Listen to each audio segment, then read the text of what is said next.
In this video, I'm going to be showing you how to use the Postman console. On the left-hand side, I have a single collection with a single request. This request is a GET request to this specific endpoint. I see that there is a green dot in both my pre-request script tab as well as my test tab.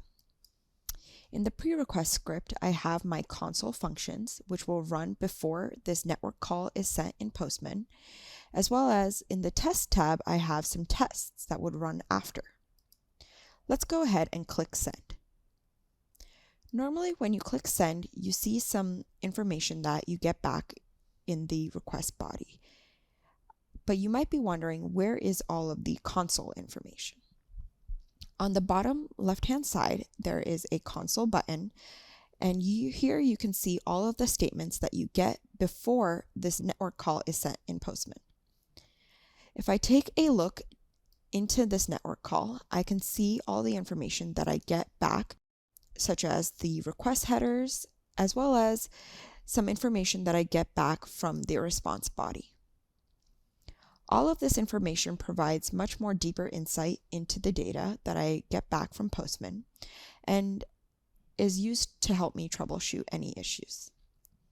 Of course, I can go ahead and clear my console using this clear button.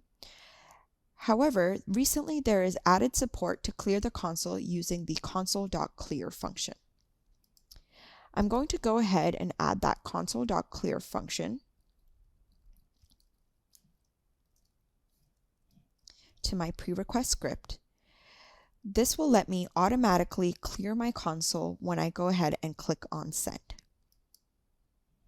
Now you can see that my console was clear automatically. I can add these functions to both my pre-request script as well as my test script when I'm doing any of my debugging. This will allow me to build a more dynamic workflow. Go ahead and try this yourself and see if you can go ahead and build and troubleshoot using console logs as well as console.clear.